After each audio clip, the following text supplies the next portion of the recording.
Mungkin sering dengar dengan yang namanya suku bunga acuan Bank Indonesia yang biasanya diumumkan oleh Gubernur BI. Nama kerennya ya, BI 7-Day Reverse Repo Rate. Nah, tapi abaikanlah namanya yang rumit itu. Intinya, BI keluarkan suku bunga acuan yang lazimnya kemudian diikuti oleh suku bunga perbankan. Kalau suku bunga acuan naik, jreng-jreng, suku bunga kredit termasuk KPR siap-siap naik. Nah, suku bunga acuan ini berhubungan langsung dengan kita, dengan kantong kita. Cermati.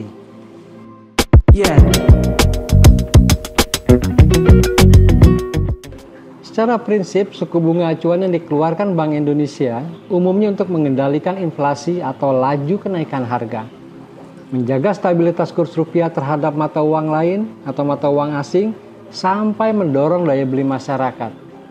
Keputusan ini diambil dari rapat Dewan Gubernur BI, bukan Dewan Jenderal.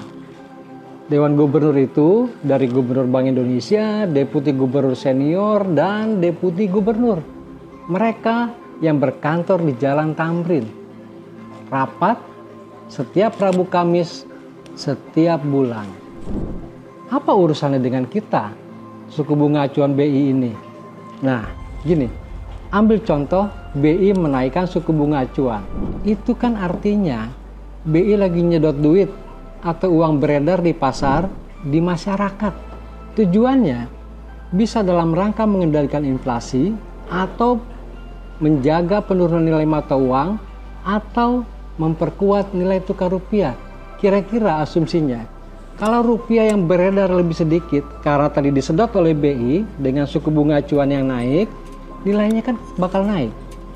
Dengan kenaikan suku bunga, ada insentif orang untuk nabung atau investasi dalam mata uang rupiah. Tapi jangan senang dulu. Kalau suku bunga acuan naik, siap-siap biaya pinjaman juga bakal makin mahal.